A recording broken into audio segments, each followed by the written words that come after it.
Bonjour à tous les amis, comment ça va? J'espère que ça va. Zach Mwekassa, fondateur de Mwekassa. Avant de commencer, mettez un like s'il vous plaît, un like positif, c'est-à-dire, faites ça. Mettez un like pour rien. Je veux juste voir pour les statistiques, ce que ça donne si on atteint 10 000 likes positifs. Donc avant de commencer, s'il vous plaît, mettez un like.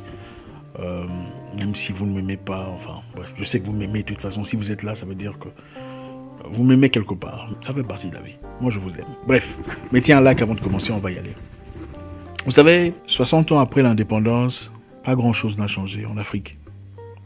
C'est vrai que plus personne ne nous flagelle, ne nous chicote, ne nous agenouille, en tout cas pas ouvertement. Mais pas grand-chose n'a changé pour la population, concrètement. C'est quand même honteux, vous savez. C'est honteux. Aujourd'hui, c'est vrai, nous pouvons manier des ordinateurs si c'est un accomplissement de vie. Aller en Europe sans visa, si c'est un accomplissement de vie. Parler français comme Jean-Luc Mélenchon, si c'est un accomplissement de vie. Et le reste. Mais concrètement, nous vivons les mêmes problèmes, les mêmes difficultés, les mêmes maladies, manque d'hôpital. En tout cas, sinon, on n'enverrait pas nos directeurs et nos ministres à l'étranger, nos présidents, pour aller se faire soigner. On ne le ferait pas, on le ferait à l'Afrique chez nous. Un continent riche en minéraux, sol, sous-sol et tout le reste. 60 ans après l'indépendance, quelle est la situation de l'Africain normal? Le peuple. Toujours dans la misère, toujours dans les difficultés. Pendant qu'il y a un groupe de personnes, je ne sais pas comment les appeler, qui sirotent du champagne, qui voyagent à volonté en business class, first class, pendant que le reste du monde souffre. Et pour eux, l'Afrique n'a aucun problème. Dans chaque pays, vous trouvez ce genre de personnes. Et dans chaque pays, en tout cas, 90%, si pas plus, pris. Mais nous sommes là, les premiers à pleurnicher, à réclamer le respect des autres, des pays étrangers plus ou moins stables, en tout cas beaucoup plus stables que nous. On veut être considéré à la juste valeur, on crie au racisme, à respecter les Africains. Est-ce qu'on se respecte chez nous? Les Africains souffrent, pendant qu'un petit groupe de gens sont là, à acclamer ceux qui font souffrir le reste du peuple. Vous êtes là, partisans d'un parti politique cruel, violent, paupérisateur, un parti politique qui a torturé le peuple, un gouvernement sanguinaire. Et vous acclamez, vous défendez avec tout ce que vous avez, sachant tout cela, seulement parce que vous gagnez votre petite pitance, votre petit bol de riz, comme le dirait mon frère Kémy, dans un coin. Et vous dites, ok, c'est bon. Est-ce qu'on n'a pas honte, vraiment?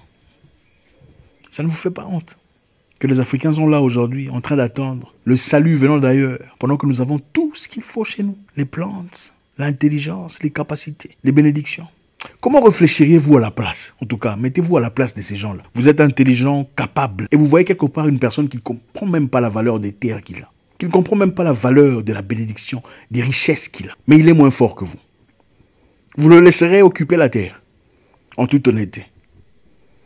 Pendant que vous n'avez rien, vos enfants sont là, ont aussi besoin d'argent et de possibilités. Vous n'irez pas le pousser, le bousculer? Prenons un fou. Prenons un fou dans les rues. Vous voyez un fou dans les rues assis sur une caisse d'argent où il y a 100 000 $ ou plus. Vous êtes en difficulté, votre femme est enceinte, vos enfants sont affamés. Vous le laisserez là avec cette caisse d'argent?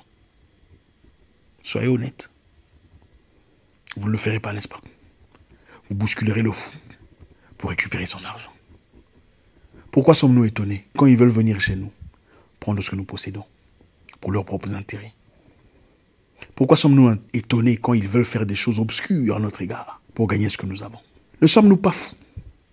Si 60 ans après l'indépendance, avec tout ce qu'on a comme pétrole, or, diamants, manganèse, terre arable, nous vivons toujours dans la pauvreté, la misère, le manque d'hôpitaux, manque d'écoles décents, manque d'infrastructures. Dans beaucoup de pays, il existe toujours les rails et les trains que les colonisateurs ont laissés. N'est-ce pas honteux? Ne sommes-nous pas fous? Quelqu'un d'intelligent disait, chaque peuple reçoit le guide qu'il mérite, le leader qu'il mérite. Regardons-nous un peu. Vous êtes là, vous partez à l'église, vous gagnez de l'argent, vous faites votre business. Très difficilement, des fois vous avez du mal à payer vos employés. Malgré l'argent que vous avez, vous leur faites attendre demain. On prend des dettes qu'on paye très difficilement. Quand il faut demander, on est gentil. Mais quand on vient récupérer, c'est compliqué. Nous sommes là. Quand un client vient, vous savez que ça coûte 10 €. Mais parce que le client paraît aisé, directement c'est 20 € pour lui. Est-ce qu'on ne le fait pas? Pourquoi sommes-nous étonnés qu'on a des dirigeants dictateurs? des voleurs, des paupérisateurs, des tueurs, pendant que nous sommes ces mêmes personnes, mais à des degrés plus petits. Les Anglais disent, if there is no enemy inside, the enemy outside can do us no harm. Ça veut dire, s'il n'y a pas d'ennemi intérieur, l'ennemi extérieur ne peut rien contre nous. Les Africains souffrent. Beaucoup vivent dans la misère, les difficultés. Si aujourd'hui vous avez envoyé vos enfants en Europe, c'est parce que vous savez qu'en Europe, il y aura une éducation meilleure, une santé meilleure. Pourquoi sommes-nous incapables, avec tout ce que nous avons sur nos terres, bâtir une Afrique digne? Pourquoi sommes-nous incapables de réfléchir logiquement, honnêtement, sans un esprit corrompu? Vous savez, les Africains prient beaucoup. Mais je vais vous dire une chose qui pourrait vous déranger. Nous prions beaucoup, en tout cas 90% d'Africains savent qui c'est Dieu ou Allah ou peu importe Nzambi, tout ça. Nous ne sommes pas incrédules, absolument pas. Mais les Africains, en tout cas presque tous les Africains ont toujours un même démon qui ne part pas. L'amour démesuré de l'argent. C'est ça le démon des Noirs qui ne part pas. Et ce démon ne se limite pas à celui qui ne prie pas. Même ceux qui prient, même les pasteurs souffrent de ces démons-là. Même ceux qui prétendent représenter Dieu souffrent souvent du même démon. Il est très fort ce démon apparemment. Même ceux qui ont 2 maisons veulent une 3e, une 4e et une 5e, une grosse voiture et une autre et une autre. Même si cela coûte la vie ou la situation sociale de certaines personnes. Du moment que c'est à leur avantage, ce n'est pas un problème. On vend des terres qui appartiennent aux gens, ou les mamans pauvres cultivées pour subvenir à leurs propres besoins et aux besoins de leurs enfants. Du moment que nous, on gagne des millions, ce n'est pas un problème. Mais ils sont les mêmes personnes qui vont à la prière et font des gros dons d'argent, voilà, pour l'église, bâtissez l'église. Mais d'où vient cet argent? Moi, j'attends un pasteur qui se mettra là debout disant, ok, les amis, il est temps de donner à Dieu. Après que les gens aient donné, il dit, bon, maintenant, tout celui qui sait, qui est conscient que son argent est mal acquis, revienne récupérer son argent ici. J'attends. J'attends voir une personne pareille. J'attends voir une personne spirituelle, pasteur, qui dise l'argent mal acquis, ne présentez pas ça ici. J'attends. Ou l'argent mal acquis que vous avez donné, venez récupérer l'argent mal acquis que vous avez donné pour construire. On va vous le donner. J'attends voir. Pourquoi nous prions? Dans l'hypocrisie. Le Singapour a été colonisé au même moment que l'Afrique. Où sont-ils aujourd'hui? Ils ont été libérés, leur indépendance était autour du Ghana, même époque. Aujourd'hui au Singapour, une personne sur 35 Singapouriens est millionnaire en dollars. Ne sont-ils pas humains comme nous? Qu'est-ce qu'ils ont de spécial? Serions-nous des sous-humains, les frères? Pourquoi ça vous étonne qu'on nous maltraite en Inde? Ce n'est pas parce que nous sommes noirs. C'est parce que les Indiens savent que nous sommes bêtes. Nous sommes les mêmes peuples qui soutiennent des gouvernements oppresseurs, oppressifs, dérangeurs, tueurs, maltraiteurs, au détriment de nos propres peuples. Pourquoi doivent-ils nous traiter avec considération? Les Singapouriens n'avaient pas de terre, mais ils ont dû travailler assidûment en communauté, en compréhension, pour essayer de créer le Singapour qu'on connaît aujourd'hui. Tout le monde veut partir, il y a beaucoup de Français réfugiés là-bas. Bon, ils s'appellent, comment ils s'appellent? Ils s'appellent expatriés au Singapour, qui évolue. À quand même plus forte raison l'Afrique, où il y a immensité de plénitude de diamants, d'or, de cassitérite et de reste. Regardez la République démocratique du Congo, un énorme pays, où la grande majorité de la population vit maintenant dans la capitale, à Kinshasa. Les gens fuient, ils vont à Kinshasa. Pourquoi? Parce que tout se passe à Kinshasa. Le pays a été libéré depuis 1960, le 30 juin. Mais aujourd'hui, en 2020, il n'y a pas de route qui quitte Kinshasa jusqu'à Goma. Donc de l'ouest, il n'y a pas de route qui existe. 60 ans après indépendance, il n'y a pas de route existant de Kinshasa à Goma. Ça n'existe pas. Il n'y en a pas.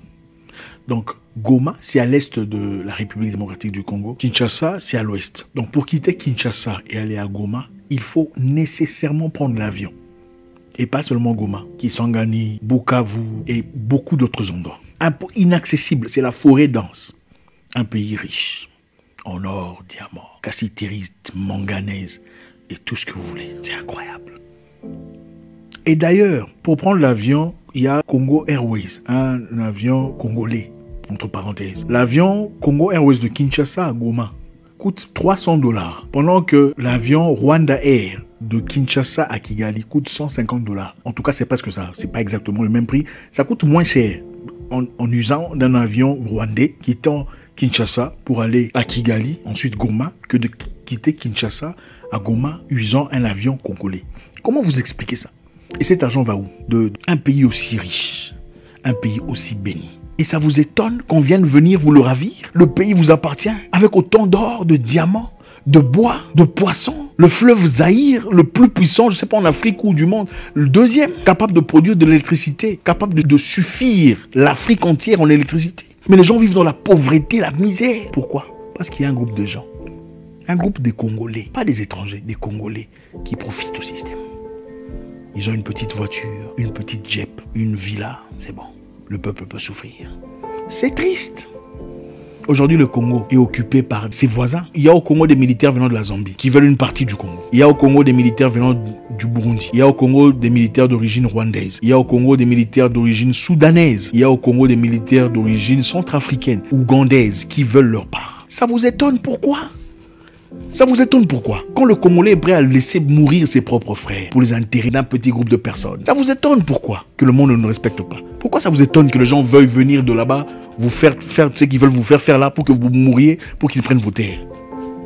Un fou qui a 100 000 $, qu'est-ce que vous en faites? Qu'est-ce que vous en faites en toute honnêteté? Et ce n'est pas seulement le Congo. Le Cameroun vit ces mêmes problèmes, des problèmes très compliqués à son égard aussi. Le nord, le sud, les Bamileke et les restes, la République centrafricaine. C'est incroyable. Quel genre d'humains sommes-nous? Nous prions. Nous parlons incessamment. Quand quelqu'un dit quelque chose, vous venez corriger avec un verset biblique. Est-ce qu'on ne peut pas corriger nos vies?